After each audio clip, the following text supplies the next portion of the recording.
복음과 함께 고난을 받으라는 제목으로 함께 말씀의 은혜를 나누고자 합니다. 여러분, 선물을 다 좋아하시죠? 어린아이부터 우리 어르신들까지 선물을 받으면 다들 좋아하시는 것 같습니다.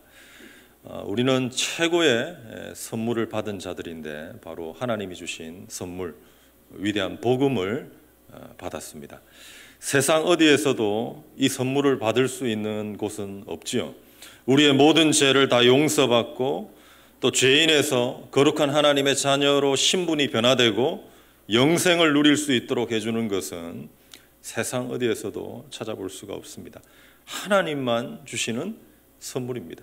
예전에 어린이 찬양 중에 이런 가사가 있습니다. 여러분 혹시 기억나십니까? 돈으로도 못 가요 하나님 나라, 힘으로도 못 가요 하나님 나라. 2절은 벼슬로도 못 가요 하나님 나라, 지식으로 못 가요 하나님 나라. 3절은 어여뻐도 못 가요 하나님 나라, 맘 착해도 못 가요 하나님 나라. 그러면서 후렴 부분에 위대한 복음의 진리를 선포하죠. 제가 목이 잠겨서 후렴에 보면 거듭나면 가는 나라 하나님 나라, 믿음으로 가는 나라 하나님 나라. 찬양 기억하고 계십니까? 어린이 찬양인데 복음의 진리를 다 담고 있어요. 이 땅에서 여러분 좋은 것, 힘센 것, 아름다운 것으로 하나님 나라에 들어갈 수가 없습니다. 오직 죄인은 예수 그리스도를 믿음으로 거듭나야 하나님 나라에 들어갈 수 있고 하나님 나라를 볼 수가 있죠. 영생을 누릴 수 있습니다. 이것이 바로 위대한 복음입니다. 이 위대한 복음은 남녀노소, 빈부 아무런 차별 없이 믿는 자에게 다 하나님 나라를 보게 하고 들어가게 하는 위대한 복음입니다. 예수님은 밤에 몰래 자신을 찾아온 산헤드린 공회원 니고데모에게 이 거듭남의 비밀을 말씀하셨습니다. 요한복음 3장 3절에 예수께서 대답하여 이르시되 진실로 진실로 내게 이르노니 사람이 거듭나지 아니하면 하나님의 나라를 볼 수 없느니라. 돈으로도 못 가요, 지식으로 못 가요, 마음 착해도 어여뻐도 벼슬로도 못 가는 하나님 나라, 거듭나면 가는 나라 하나님 나라. 그래서 우리가 예수님을 믿고 영생을 누리면서 이제 주일에 하나님을 알고 예배하고요, 또 우리가 항상 또 하나님께 기도할 수 있고 또 그렇게 살아가는 축복의 삶을 누리게 됩니다. 그런데 여기에서 끝이 아닙니다. 오늘 함께 나눌 말씀에는 놀라운 말씀이 있어요. 우리에게 영생을 주시는 복음, 위대한 죄인을 하나님의 자녀로 거듭나게 하는 이 그리스도의 복음을 받은 자는 이제 복음과 함께 고난을 받으라는 말씀입니다. 복음과 함께 위대한 복음을 알고 믿고 그 복음과 함께 고난을 받으라. 여러분, 여름철이 되어서 바닷가에 가보면 어떠합니까? 반짝이는 모래사장에 아이들이 모래성을 쌓기도 하고 또 물장구 치면서 놀기도 합니다. 밀려오는 파도에 장난을 칩니다. 그런데 조금만 바다를 들어가면 부모님들이 걱정하죠. 애야 조심해라. 이제 점점 더 깊어지는 것입니다. 발목에서 또 무릎, 허리, 가슴, 나중에는 목까지 물이 차오릅니다. 더 들어가면 발이 닿지 않아서 수영을 해야 하는 지경에 이릅니다. 위대한 복음, 그리스도의 복음은요, 죄인된 인간을 완전히 새롭게 하는 하나님의 선물인 줄 믿습니다. 그런데 그 복음은 우리를 향해 계속해서 말씀합니다. 더 깊은 곳으로, 더 깊은 헌신으로, 더 깊은 순종과 섬김으로, 더 깊은 사랑으로 부르는 것이에요. 디모데후서는 사도 바울의 유언적인 서신입니다. 사랑하는 믿음의 아들 디모데에게 보내는 목회 서신입니다. 현재 바울은 이 서신을 보낼 때 로마 감옥에 갇혀 있는 상태로 이제 자신의 마지막이 다가옴을 직감하고 있습니다. 그래서 남겨진 사랑하는 동역자이자 믿음의 참 아들 된 디모데에게 교회와 복음을 위해서 어떠한 모습으로 사명을 감당해야 할지 또 어떻게 살아가기를 원하는지 편지로 말씀을 전해주고 있습니다. 지난번에 1절과 2절에 바울의 인사를 살펴보았고 오늘은 3절부터 8절인데요. 먼저 바울은 감옥에서 디모데를 생각합니다. 디모데를 처음 만났던 2차 선교 여행부터 지금까지 디모데와 함께했던 추억들을 생각하고 있습니다. 바울은 감옥에서도 밤낮 간구하면서 쉬지 않고 디모데를 생각하며 하나님께 감사했습니다. 그런데 문득 디모데의 눈물이 떠오른 것이에요. 디모데의 눈물. 4절에 보면 바울이 디모데의 눈물을 말씀합니다. 내 눈물을 생각하여 너 보기를 원함은 내 기쁨이 가득하게 하려 함이니. 내 눈물, 디모데의 눈물. 여러분, 누군가의 눈물을 기억하고 계십니까? 여러분, 언제 디모데가 울었을까요? 아마도 디모데는 바울과 작별하게 될 때, 바울은 이제 예루살렘으로 환난과 결박이 기다린다 할지라도 올라가게 되죠. 바울이 그래서 구금된 상태로 로마로 압송되기까지 아마 디모데와 작별을 할 때 디모데는 울었던 것 같습니다. 그때 디모데는 바울을 생각하며 울 때 바울은 지금 이제 자신의 마지막이 다가왔을 때 디모데의 눈물을 기억하고 있는 것입니다. 그리고 그 디모데를 다시 보기를 소원합니다. 그러면서 바울이 디모데의 눈물을 기억하고 생각하고 할 때 한 가지 떠올린 것이 있습니다. 그게 무엇인가? 바로 그 디모데 안에 있는 믿음이에요. 믿음. 디모데 속에 있는 거짓이 없는 믿음을 떠올립니다. 우리 5절의 말씀은 같이 한번 보시겠습니다. 5절입니다. 시작. 이는 내 속에 거짓이 없는 믿음이 있음을 생각함이라. 이 믿음은 먼저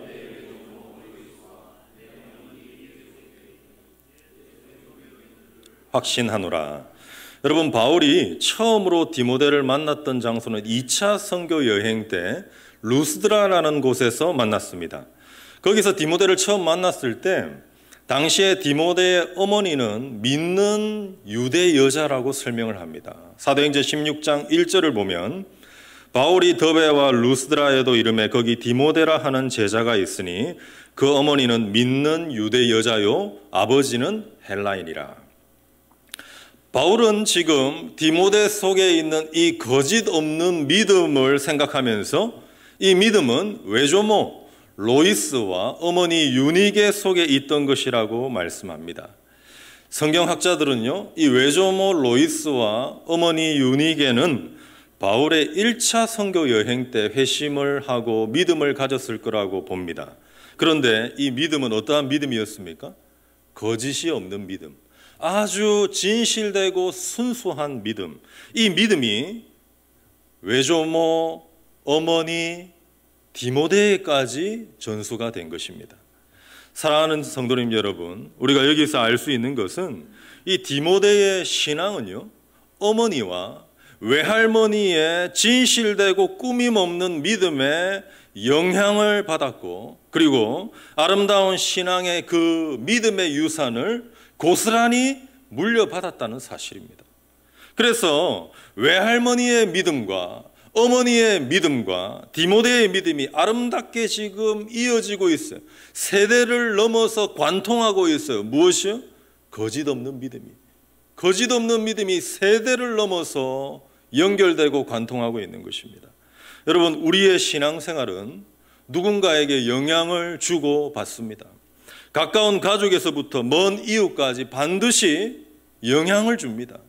문제는 그 신앙생활이 좋은 영향일 수 있고 좋지 않은 영향일 수가 있다는 것이죠. 다음 세대 자녀들, 여러분 그런 말이 있지 않습니까? 자녀들은 부모의 등을 보고 자란다. 자녀들은 부모의 등을 보고 자란다. 여러분은 자녀들에게 어떠한 믿음을 기대하고 계십니까? 또 다음 세대를 향해 어떠한 믿음을 기대하고 계십니까? 이 질문에 앞서서 우리가 먼저 고민해 보아야 합니다. 그렇다면 나는 현재 어떠한 믿음의 유산을 물려주고 있는가? 나는 신앙에 어떠한 영향력을 지금 끼치고 있는가? 사랑하는 성도님 여러분, 기독교 신앙이 위대한 까닭은 우리 주님께서 제자들을 부르실 때에 여러 가지 계획을 설명을 하지 않았습니다. 단지 나를 따르라 부르셨죠. 나를 따르라고 말씀하시면서 주님은 먼저 십자가의 길, 고난의 길, 사명의 길, 그 길을 걸어가셨습니다. 그리고 제자들은 예수님의 그 등을 바라보고 예수님이 가신 길을 따라서 함께 동일하게 걸어간 것입니다. 먼저 그 길을 걸어간 우리 주 예수님이 계시고 그 예수님의 등을 바라보고 따라간 제자들이 있고 다음 세대가 또 그 길을 등을 바라보고 따라가는 것입니다. 그래서 기독교 신앙은 믿음의 바통을 이어주는 것이라 할 수 있습니다. 여기에 바로 우리의 사명이 있고 내가 건네받아야 할 믿음의 바통과 내가 보여주어야 할 믿음의 등이 있는 것이죠. 로마 시대에 로마 검투사들을 키워내는 투사 양성소의 훈련장에는 이런 문구가 붙어 있었다고 합니다. 바라보라, 모방하라, 반복하라. 바라보라, 모방하라, 반복하라. 당시의 검투사들은 죽음을 향해 가는 자라고 불렀는데 검투사단의 주인 라니스타라고 한다고 합니다. 이 라니스타는 한 명의 검투사가 죽을 때마다 막대한 손해를 봤다고 해요. 그래서 라니스타는 당시에 자유를 얻게 된 위대한 검투사 출신을 교관으로 초대해서 훈련을 시켰는데 이 훈련시킨 방법이 바로 바라보라, 모방하라, 반복하라입니다. 여러분, 신앙의 세계도 마찬가지입니다. 가장 중요한 신앙 교육은 보고 배우는 것입니다.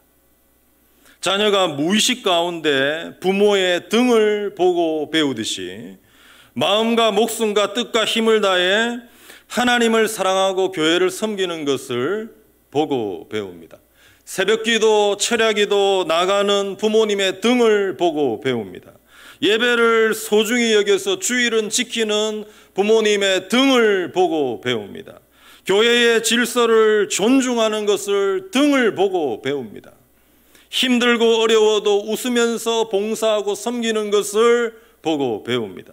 이웃에게 선을 행하고 지속적으로 복음을 전파하는 전도자의 삶을 사는 것을 보고 배웁니다. 다 보고 배우는 것입니다. 바울은 성도들을 향해 자주 나를 본받으라 했습니다. 그리고 그러한 자들을 눈여겨보라고 했어요. 교회에서 바울을 본받는 자들을 눈여겨보라고 했습니다. 빌립보서 3장 17절의 말씀을 같이 읽어보겠습니다. 시작. 형제들아, 너희는 함께 나를 본받으라. 그리고 너희가 우리를 본받은 것처럼 그와 같이 행하는 자들을 눈여겨보라. 어쩌면 독선 같아 보이는 말씀입니다. 나를 본받으라. 예수님을 바라보고 예수님을 본받으세요 라고 말해야 할 텐데 나를 본받으라 라고 말하는 바울이 어쩌면 독선처럼 보입니다.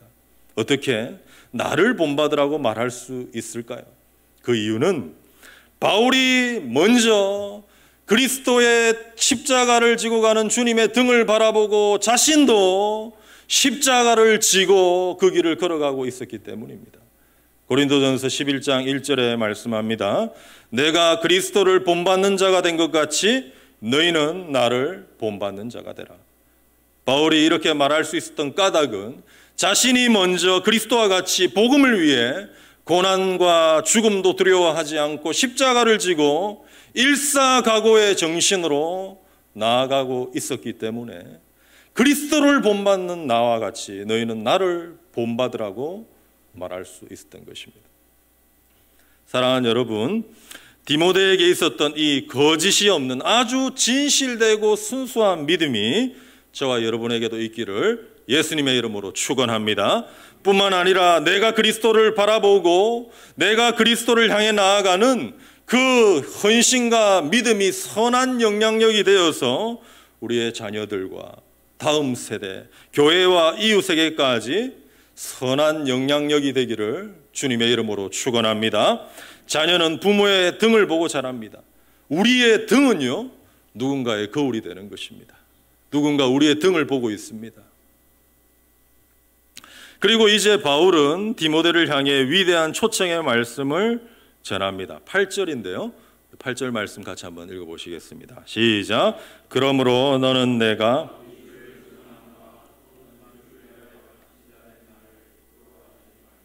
오직 하나님의 능력을 따라 복음과 함께 고난을 받으라.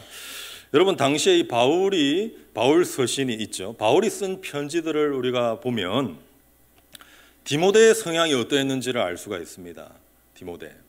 디모데는 연소했고 나이가 어렸고요. 그리고 질병이 있으면서 선천적으로 소심하고 두려움이 많았던 기질 같아 보입니다. 바울의 편지를 보면. 그렇지만 이 디모데 안에는 거짓이 없는 믿음이 또 있었죠. 그리고 디모데는 바울을 이은 에베소 교회 목회자로 부름을 받게 됩니다. 바울은 이제 디모데를 향해 남겨진 복음 전파의 사명을 감당하기 위해서 이 디모데를 격려합니다. 왜냐하면 바울은 떠나야 할 시기가 되었기 때문입니다. 먼저 바울이 디모데에게 안수할 때 하나님이 주신 그 은사를 다시 부릴 듯하게 하라고 말합니다. 과거에 디모데가 사역자로 세움을 받을 때에 바울에게 안수를 받은 것으로 보는데 하나님이 디모데에게 은사를 주셨죠. 지금으로 보면 일종의 임직식이라 할 수 있습니다. 임직식 때에 바울은 디모데가 받은 그 은사를 다시 부릴 듯하게 하기 원한다는 거죠. 문자적으로 보면 불을 계속 살려둔다는 의미입니다. 쉬운 성경에는 이 구절을 이렇게 번역하고 있습니다. 작은 불꽃이 큰 불을 일으키듯 그대가 받은 은사를 자라게 하십시오. 여러분, 뭔가 특별한 새로운 계시가 아니죠. 기독교는 새로운 계시를 받는 종교가 아닙니다. 기도하면서 직접 계시를 받고 환상을 받고 그런 것이 아닙니다. 우리에게는 이미 특별 계시, 성경 66권을 하나님이 주셔서 창세기부터 요한계시록까지 하나님의 구속의 역사들의 시작과 끝을 다 알려주셨어요. 창조부터 타락과 구속과 완성에 이르기까지 모든 역사를 하나님이 성경에 다 보여주셨습니다.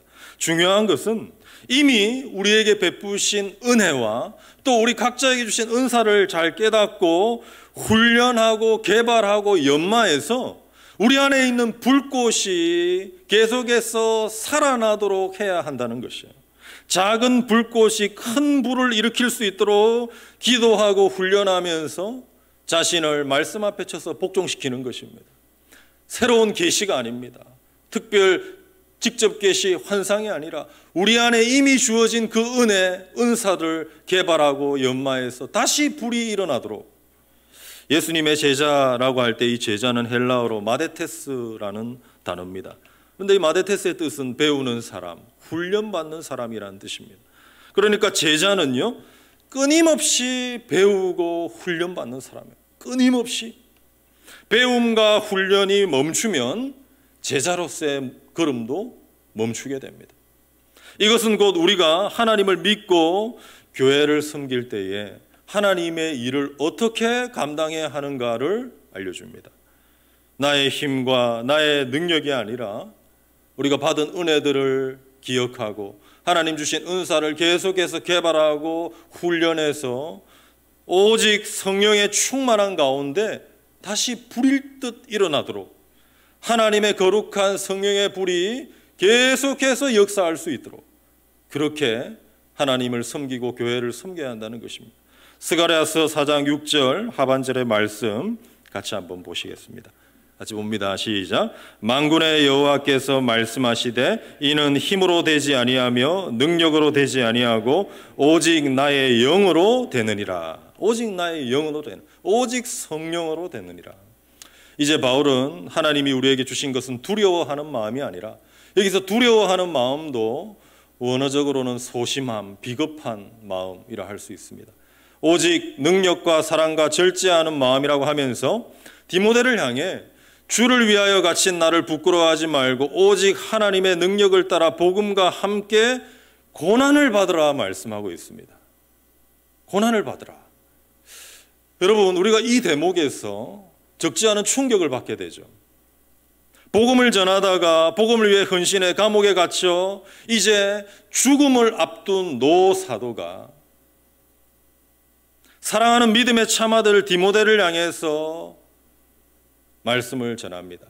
디모데야, 앞으로 몸조심하고 고난을 가능한 회피하고 숨고 책임을 떠넘기고 라고 말하지 않고 오히려 담대하게 전합니다. 너는 오직 하나님의 능력을 따라 복음과 함께 고난을 받으라. 고난 앞에 서라는 것이죠. 고난으로 나아가라는 것입니다. 여러분 놀랍지 않습니까? 주를 위하여, 예수 그리스도와 하나님 나라를 위하여 기꺼이 고난을 받으라는 초청을 하고 있어요. 고난을 받으라. 복음과 함께 고난을 받으라. 고난을 피하지 말고, 고난을 두려워하지 말고, 고난 앞에 책임 회피하지 말고 고난을 받으라. 고난을 예상하고 담대하게 묵묵하게 그 길을 걸어가라는 말씀입니다. 오직 하나님의 능력을 따라 복음과 함께 고난을 받으라. 사랑하는 성도님 여러분, 이 말씀이 우리의 가슴에, 우리의 심령에 메아리치는 이유가 무엇입니까? 그 길이 우리 주님이 걸어가신 길이고, 사도 바울과 제자들이 감옥에서도 걸어간 길이고, 이제는 저와 여러분이 걸어가야 할 길이기 때문입니다. 그래서 가슴에 사무치는 것이 복음과 함께 고난을 받으라. 바울이 이 편지를 디모데에게 쓸 때는요, 기독교 박해가 점점 더 고조되는 시기입니다. 신자들이 체포되어서 처형을 받던 시기입니다. 이제 다음 세대 믿음의 주역으로 나아가야 할 디모데에게 가장 필요한 것은 오직 능력과 사랑과 절제하는 마음으로 하나님이 주신 것은 두려워하는 마음이 아니니 오직 하나님의 능력을 따라 담대하게 고난도 두려워하지 않고 나아가는 모습입니다. 사랑하는 성도님 여러분, 우리는 위대한 복음을 하나님의 선물로 받은 자들입니다. 그래서 할렐루야, 감사, 너무나 기쁘고 좋지요. 성도의 삶에 하나님께서는 이 복음과 함께 축복과 은혜와 형통을 약속해 주셨습니다. 그런데 이 축복과 은혜와 형통을 우리가 오해를 하면 안 됩니다. 하나님이 약속하신 축복과 은혜와 형통은요, 아무런 어려움과 믿음의 시련이 없는, 고난도 아픔도 사망의 음침한 골짜기도 없는 축복과 형통이 아닙니다. 오히려 세상 가운데서 예수 그리스도의 이름과 복음을 붙들면 붙들수록 찾아오는 고난의 풍파를 맞으면서도 담대하게 걸어 나아가면 그때 함께 찾아오는 축복과 은혜와 형통인 줄 믿습니다. 여러분, 바울은 복음과 함께 고난을 받으라고 말할 때에 오직 하나님의 능력을 따라라고 말씀합니다. 그냥 고난을 받으라 말씀하지 않고 오직 하나님의 능력을 따라 고난을 받으라. 이 말은 고난의 현장에서 나의 힘과 지혜와 방법으로는 감당할 수 없지만 그 고난의 현장에 함께 계시는 주님의 능력, 물 가운데 지날 때도 불 가운데 지날 때도 너와 함께하고 사망의 음침한 골짜기에도 함께하는 하나님의 능력, 그 능력을 따라 고난을 받으라는 것입니다. 감당할 수 있다는 것이죠. 예루살렘으로 올라가는 사도 바울의 신앙 고백을 여러분 기억하고 계십니까? 예루살렘으로 올라가는 사도 바울의 신앙 고백. 이 말씀을 함께 읽고 마치려 합니다. 사도행전 20장 23절 24절입니다. 같이 읽어보겠습니다. 시작. 오직 성령이 각 성에서 내게 증언하여 결박과 환난이 나를 기다린다 하시나 내가 달려갈 길과 주 예수께 받은 사명 곧 하나님의 은혜의 복음을 증언하는 일을 마치려 하면은 나의 생명조차 조금도 귀한 것으로 여기지 아니하노라. 오직 하나님의 능력을 따라 복음과 함께 고난을 받으라. 먼저 예루살렘으로 올라갔던 바울이 이제 삶의 끝자락에서 사랑하는 아들 디모데에게 외칩니다. 너는 고난을 두려워하지 말고 복음과 함께 고난을 받는 그 길로 걸어가라. 사랑하는 서머나의 성도님 모두가 거짓이 없는 순수한 믿음으로 자녀와 다음 세대를 살리고 오직 하나님의 능력을 따라 고난 중에도 그 길을 담대하게 걸어가시기를 우리 주님의 이름으로 축원합니다. 우리 함께 합심으로 기도하시겠습니다. 디모데의 심령에는 거짓이 없는 순수한 믿음이 있었습니다. 이 믿음은 외조모 로이스와 어머니 유니게에게 전수받은 신앙의 유산입니다. 우리는 자녀들과 다음 세대에게 어떠한 등을 보여주고 있습니까? 우리도 거짓이 없는 순수한 믿음, 하나님을 사랑하고 섬기고 교회에 참으로 본이 되는, 믿음의 본이 되는 그러한 믿음으로 설 수 있도록 기도하시고, 또한 사도 바울의 마지막 외침을 우리가 기억하고 오직 하나님의 능력을 따라 복음과 함께 고난을 받는 길을 두려워하지 않고 나아갈 수 있도록 함께하여 달라고, 이와 같은 제목 들은 말씀 붙잡고 함께 기도하시겠습니다. 합심 기도하겠습니다.